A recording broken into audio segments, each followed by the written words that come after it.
श्री सीतारामचंद्राभ्यां नमः। श्रीमद् वाल्मीकि रामायणम बालकांडम प्रथमः सर्गः।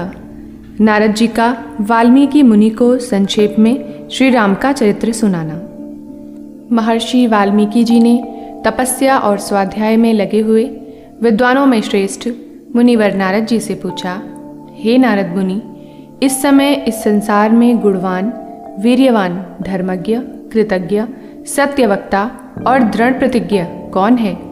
सदाचार से युक्त, समस्त प्राणियों का हितैषी, विद्वान, समर्थ और अति प्रियदर्शन पुरुष कौन है? धैर्यवान, क्रोध को जीतने वाला, तेजस्वी और ईर्ष्या शून्य तथा संग्राम में कुपित होने पर जिससे देवता भी डरते हैं, ऐसा कौन है? महर्षि, यह जानने की मेरी उत्कट इच्छा है और आप ऐसे पुरुष को जानने में समर्थ हैं। महर्षि वाल्मीकि के इस वचन को सुनकर तीनों लोकों का ज्ञान रखने वाले नारद जी प्रसन्नतापूर्वक बोले, हे मुनि, आपने जिन दुर्लभ गुणों का वर्णन किया है, उनसे युक्त पुरुष को मैं विचार करके कहता हूँ, सुनिए। महाराज इक्ष्वाकु के वंश में उत्पन्न एक ऐसे पुरुष हैं जो राम नाम से लोकप्रिय हैं। वे ही मन को वश में रखने वाले महाबलवान, अत्यंत तेजस्वी, धैर्यवान और जितेंद्रिय हैं। वे बुद्धिमान, नीतिज्ञ, मधुरभाषी, शोभायमान तथा शत्रु संहारक हैं। उनके कंधे विशाल और भुजाएं बड़ी बड़ी हैं। ग्रीवा 3 रेखाओं से युक्त शंख के समान और ठोड़ी पुष्ट है। चौड़ी छाती पर विशाल धनुष है। गले के नीचे की हड्डी मांस से छिपी हुई है। वे शत्रुओं का दमन करने वाले हैं। उनकी भुजाएं घुटने तक लंबी हैं। मस्तक सुंदर है। ललाट भव्य और गति मनोहर है। उनका शरीर मध्यम और सुडौल है। देह का रंग चिकना है। वे तेजस्वी हैं और उनका वक्षस्थल भरा हुआ है। नेत्र बड़े हैं। वे शोभायमान और शुभ लक्षणों से संपन्न हैं। धर्मज्ञ, सत्य प्रतिज्ञ तथा प्रजा के हित साधन में लगे रहने वाले वे यशस्वी, ज्ञानी, पवित्र, जितेंद्रिय और एकाग्र मन वाले हैं।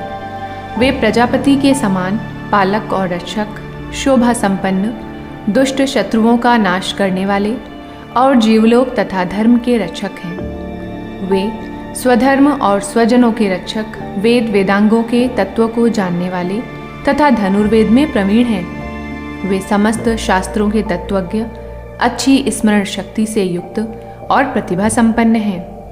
वे साधु हृदय वाले, उदारमना तथा समस्त लोगों के प्रिय हैं। जैसे नदियाँ समुद्र में मिलती हैं, उसी प्रकार उनसे साधु पुरुष सदा मिलते रहते हैं। वे सर्वश्रेष्ठ हैं। वे प्रियदर्शन, सदैव सबको समान भाव से देखते हैं। संपूर्ण गुणों से युक्त वे अपनी माता कौशल्या के आनंद को बढ़ाने वाले हैं। गंभीरता में समुद्र और धैर्य में हिमालय के समान हैं। वे श्री राम पराक्रम में विष्णु भगवान के समान हैं। प्रिय दर्शनत्व में चंद्रमा के समान हैं। वे क्रोध में कालाग्नि के समान और क्षमा में पृथ्वी के सदृश हैं। दान में कुबेर और सत्य में द्वितीय धर्मराज के समान हैं। ऐसे उत्तम गुणों से युक्त अपने सर्वप्रिय ज्येष्ठ पुत्र को, जो प्रजा के हित में संलग्न रहने वाले थे, प्रजा का हित करने की इच्छा से राजा दशरथ ने प्रीतिपूर्वक युवराज पद पर अभिषिक्त करना चाहा। राम के राज्याभिषेक की तैयारियां देखकर रानी कैकेयी ने, जिसे पहले ही वर दिया जा चुका था, राजा दशरथ से यह वर मांगा कि राम का निर्वासन हो और भरत का राज्याभिषेक हो। सत्यवादी राजा दशरथ ने धर्म बंधन में बंधकर प्राणप्रिय पुत्र राम को वनवास दे दिया। कैकेयी की इच्छा पूर्ण करने के लिए पिता की आज्ञा के अनुसार वीर श्री राम वन को चले। तब सुमित्रा के आनंद को बढ़ाने वाले स्नेह व विनय से संपन्न लक्ष्मण ने भी स्नेहवश वन को जाने वाले भाई राम का अनुसरण किया। जनक के कुल में उत्पन्न सीता, जो अवतीर्ण हुई देवमाया की भांति समस्त शुभ लक्षणों से विभूषित, स्त्रियों में उत्तम, राम के प्राणों के समान प्रियतमा पत्नी तथा सदा ही पति का हित चाहने वाली थी, श्री रामचंद्र के पीछे वैसे ही चली जैसे चंद्रमा के पीछे रोहिणी। उस समय पिता दशरथ और पुरवासी दूर तक उनके साथ गए। श्रृंगवेरपुर पहुंचकर गंगा तट पर श्री राम ने सारथी को भी रथ सहित अयोध्या के लिए लौटा दिया। तत्पश्चात श्री राम अपने प्रिय निषाद राज गुह से मिले। निषाद राज गुह लक्ष्मण और सीता के साथ राम एक वन से दूसरे वन में गए। अनेकों विशाल नदियों को पार करके भरद्वाज के आश्रम पर पहुँचे और गुह को वहीं छोड़कर भरद्वाज मुनि की आज्ञा से चित्रकूट पर्वत पर गए। वहाँ वे तीनों देवता और गंधर्वों के समान वन में एक रमणीय पर्णकुटी बनाकर उसमें आनंद से रहने लगे। राम के चित्रकूट चले जाने पर पुत्र वियोग से पीड़ित राजा दशरथ उस समय पुत्र के लिए विलाप करते हुए स्वर्गगामी हुए। उनके स्वर्गगमन के पश्चात वशिष्ठ आदि प्रमुख ब्राह्मणों ने राज्य संचालन के लिए महाबलशाली वीर भरत को नियुक्त करना चाहा, किंतु भरत ने राज्य की कामना ना करके पूज्य राम को प्रसन्न करने के लिए वन को ही प्रस्थान किया। वहाँ पहुंचकर अत्यंत विनम्रता से भरत जी ने अपने बड़े भाई सत्यपराक्रमी राम से प्रार्थना की और कहा, धर्मज्ञ, आप ही राजा होने योग्य हैं। परंतु महायशस्वी, अति उदार, प्रसन्नमुख महाबली श्री राम ने भी पिता के आदेश का पालन करते हुए राज्य की अभिलाषा नहीं की और भरत को राज्य के लिए प्रतिनिधि के रूप में अपनी खड़ाऊं देकर उन्हें बार बार आग्रह करके लौटा दिया। भरत ने अपनी अपूर्ण इच्छा को लेकर ही राम के चरणों का स्पर्श किया और राम के आगमन की प्रतीक्षा करते हुए वे नंदीग्राम में रहकर राज्य का संचालन करने लगे। भरत के लौट जाने पर सत्य प्रतिज्ञ जितेंद्रिय श्रीमान राम ने वहाँ पर पुनः अयोध्या वासियों का आना जाना देखकर दंडकारण्य में प्रवेश किया। उस वन में पहुँचने पर कमललोचन राम ने विराध नामक राक्षस को मारा। तत्पश्चात शरभंग, सुतीक्ष्ण, अगस्त्य मुनि तथा अगस्त्य के भ्राता से मिले। अगस्त्य मुनि के कहने से उन्होंने इंद्र का एक धनुष, एक तलवार और 2 तूड़ीर जिसमें बाण कभी नहीं घटते थे प्रसन्नतापूर्वक ग्रहण किए।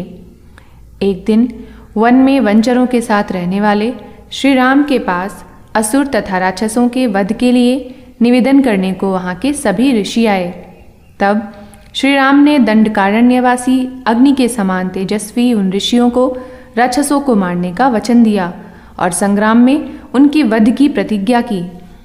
वहाँ रहते हुए श्री राम ने इच्छानुसार रूप बनाने वाली उसी जनस्थान निवासिनी शूर्पणखा नाम की राक्षसी को कुरूप कर दिया। तब शूर्पणखा के कहने से लड़ने आए सभी राक्षसों को और खर, दूषण, त्रिशिरा आदि तथा उनके अनुचरों को युद्ध में मार डाला। उस वन में निवास करते हुए श्री राम ने जनस्थान निवासी 14,000 राक्षसों का वध किया। तदंतर अपनी जाति वालों का वध सुनकर रावण नाम का राक्षस क्रोध से मूर्छित हो उठा और उसने मारीच नामक राक्षस से सहायता मांगी। यद्यपि मारीच ने यह कहकर कि हे रावण, उस बलवान राम के साथ तुम्हारा विरोध ठीक नहीं है, रावण को अनेकों बार मना किया, परंतु कालवश रावण ने मारीच की बातों को टाल दिया और उसको साथ ले राम के आश्रम पर गया। मायावी मारीच के द्वारा उसने दोनों राजकुमारों को आश्रम से दूर हटा दिया और स्वयं राम की पत्नी सीता का अपहरण कर लिया।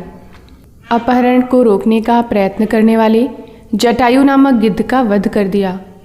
तत्पश्चात जटायु को आहत देखकर और उसी के मुख से सीता का हरण सुनकर राम शोक से पीड़ित होकर विलाप करने लगे। उनकी सभी इंद्रियां विकल हो उठीं। फिर शोक संतप्त राम ने जटायु का अग्नि संस्कार किया और वन में सीता को ढूंढते हुए कबंध नामक राक्षस को देखा, जो शरीर से विकृत तथा भयंकर दिखने वाला था। महाबाहु राम ने उसे मारकर उसका भी दाह किया, अतः वह भी स्वर्ग को प्राप्त हुआ। जाते समय उसने राम से धर्मचारिणी शबरी का पता बतलाया और कहा, हे राघव, आप धर्मपरायणा सन्यासिनी शबरी के आश्रम पर जाइए। शत्रुहंता महान तेजस्वी दशरथ कुमार राम शबरी के आश्रम पर गए। उसने इनका भलीभांति सत्कार किया। फिर वे पंपासर के तट पर हनुमान नामक वानर से मिले और उन्हीं के कहने से सुग्रीव से भी मिले। तदंतर महाबलवान राम ने आदि से लेकर जो कुछ हुआ था वह और विशेषतः सीता का वृत्तांत सुग्रीव से कह सुनाया। वानर सुग्रीव ने राम की सारी बातें सुनकर उनके साथ प्रेम पूर्वक अग्नि को साक्षी मानकर मित्रता की। उसके बाद वानरराज सुग्रीव ने स्नेहवश वाली के साथ वैर होने की सारी बातें राम से दुखी होकर बतलाईं। उस समय राम ने वाली को मारने की प्रतिज्ञा की। तब वानर सुग्रीव ने वहाँ वाली के बल का वर्णन किया, क्योंकि सुग्रीव को राम के बल के विषय में शंका थी। राम की प्रतीति के लिए उन्होंने दुंदुभी दैत्य का महान पर्वत के समान विशाल अस्थि समूह दिखलाया। महाबली महाबाहु श्री राम ने मुस्कुराकर उस अस्थि समूह को देखा और पैर के अंगूठे से उसे 10 योजन दूर फेंक दिया। फिर राम का चलाया एक ही बाण 7 ताल वृक्षों को बीनता हुआ पर्वत को फोड़ रसातल तक चला आया। तदंतर राम के इस कार्य से सुग्रीव मन ही मन प्रसन्न हुए और उन्हें राम पर विश्वास हो गया। फिर वे उन्हें ले किष्किंधापुरी में गए, जो पर्वतों के बीच बसी थी। वहाँ पर सुवर्ण के समान पिंगल वर्ण वाले वीरवर सुग्रीव ने गर्जना की। उस महानाद को सुनकर वानरराज वाली अपनी पत्नी तारा को आश्वासन देकर तत्काल घर से बाहर निकले और सुग्रीव से भिड़ गए। तब राम ने वाली को एक ही बाण से मार गिराया। सुग्रीव के कथनानुसार उस संग्राम में वाली को मारकर किष्किंधा राज्य पर राम ने सुग्रीव को ही बिठा दिया। तब उन वानरराज ने सभी वानरों को बुलाकर जानकी का पता लगाने के लिए उन्हें चारों दिशाओं में भेजा। तत्पश्चात संपाति नामक गृध्र के कहने से बलवान हनुमान जी 100 योजन विस्तार वाले समुद्र को कूदकर लांग गए। वहाँ रावण पालित लंकापुरी में पहुंचकर उन्होंने अशोक वाटिका में सीता को राम के ध्यान में मग्न देखा। तब उन विदेह नंदिनी को अपनी पहचान बताकर राम का संदेश बताया और उन्हें सांत्वना देकर उन्होंने वाटिका का द्वार तोड़ डाला। फिर 5 सेनापतियों और 7 मंत्री कुमारों की हत्या कर वीर अक्ष कुमार का भी कचूमर निकाला। इसके बाद आत्मसमर्पण कर दिया। ब्रह्मा जी के वरदान से अपने को ब्रह्मपाश से भी मुक्त जानते हुए भी वीर हनुमान जी ने अपने को राक्षसों की इच्छा अनुसार बंधवा लिया और उनके सब अनादर सहे। तत्पश्चात मिथिलेश कुमारी सीता के स्थान के अतिरिक्त समस्त लंका को जलाकर वे महाकपि हनुमान जी राम को प्रिय संदेश सुनाने के लिए लंका से लौट आए। अपरिमित बुद्धिशाली हनुमान जी ने वहां जाकर महात्मा राम की प्रदक्षिणा करके निवेदन किया कि मैंने सीता जी का दर्शन किया है। इसके बाद सुग्रीव के साथ भगवान राम ने महासागर के तट पर जाकर सूर्य के समान तेजस्वी बाणों से समुद्र को क्षुब्ध कर दिया। तब नदीपति समुद्र प्रकट हुए। फिर समुद्र के ही कहने से राम ने नल से पुल का निर्माण करवाया। उसी पुल से लंकापुरी में जाकर रावण का वध किया। परंतु फिर सीता के मिलने पर राम संकोच में पड़ गए। सबके सामने सीता के प्रति वे मर्मभेदी वचन कहने लगे। उनकी इस बात को ना सहकर साध्वी सीता अग्नि में प्रवेश कर गईं। तब अग्नि की साक्षी से उन्होंने सीता को निष्कलंक माना। राम के रावण वध से देवता और ऋषियों सहित चराचर त्रिभुवन संतुष्ट हो गया। फिर सभी देवताओं से पूजित होकर राम बहुत ही प्रसन्न हुए और राक्षस राज विभीषण को लंका के राज्य पर अभिषिक्त करके कृतार्थ हो गए। उस समय संताप मुक्त हो जाने के कारण राम अत्यंत हर्षित हुए। यह सब हो जाने पर राम देवताओं से वर पाकर और मरे हुए वानरों को जीवन दिलाकर अपने सभी साथियों के साथ पुष्पक विमान पर चढ़कर अयोध्या के लिए चल पड़े। भरद्वाज मुनि के आश्रम पर पहुंचकर सत्य पराक्रमी राम ने भरत के पास हनुमान को भेजा। फिर सुग्रीव के साथ कथा वार्ता कहते हुए पुष्पकारूढ़ हो वे नंदीग्राम को गए। निष्पाप रामचंद्र जी ने नंदीग्राम में अपनी जटा कटाकर भाइयों के साथ सीता को पाने के अनंतर पुनः अपना राज्य प्राप्त किया। अब राम के राज्य में लोग प्रसन्न, सुखी, संतुष्ट, पुष्ट, सुधार्मिक तथा रोग व्याधि से मुक्त हैं। उन्हें दुर्भिक्ष का भय नहीं है। ना कोई स्त्री कभी विधवा होती है और सब स्त्रियां पतिव्रता ही हैं। ना कभी किसी के घर में आग लगती है, ना कोई जल में डूबकर ही मरता है। इसी प्रकार ना तो कभी आंधी तूफान से हानि होती है और ना ज्वर आदि महामारी का भय उत्पन्न होता है। ना कोई भूखों मरता है और ना किसी के घर चोरी होती है। राजधानी और राष्ट्र धन धान्य से भरे पूरे रहते हैं। सब लोग उसी प्रकार आनंद सहित दिन बिताते हैं जैसे सत्ययुग में लोग बिताया करते हैं। श्री रामचंद्र जी ने 100 अश्वमेध यज्ञ किए हैं और ढेरों स्वर्ण का दान किया है। नारद जी वाल्मीकि जी से कहते हैं, महायशस्वी श्री रामचंद्र जी करोड़ों गौवें देखकर वैकुंठ को जाएंगे। महायशस्वी श्री रामचंद्र जी ब्राह्मणों को अपरिमित धन देकर राजवंश की प्रथम से 100 गुनी अधिक उन्नति करेंगे और चारों वर्णों के लोगों को अपने वर्णानुसार कर्तव्य पालन में लगाएंगे। फिर 11,000 वर्षों तक राज्य करने के बाद श्री रामचंद्र जी अपने परम धाम को पधारेंगे। वेदों के समान पवित्र, पापनाशक और पुण्यमय इस रामचरित्र को जो पढ़ेगा वह सब पापों से मुक्त हो जाएगा। आयु बढ़ाने वाली इस रामायण कथा को पढ़ने वाला मनुष्य मृत्यु के बाद पुत्र, पौत्र तथा अन्य परिजनों के साथ ही स्वर्गलोक में प्रतिष्ठित होगा। इत्यार्षे श्रीमद् रामायणे वाल्मीकिये आदिकाव्ये बालकांडे प्रथमा सर्गः। इस प्रकार वाल्मीकि निर्मित रामायण आदिकाव्य के बालकांड में पहला सर्ग पूरा हुआ। अगले वीडियो में द्वितीय सर्ग।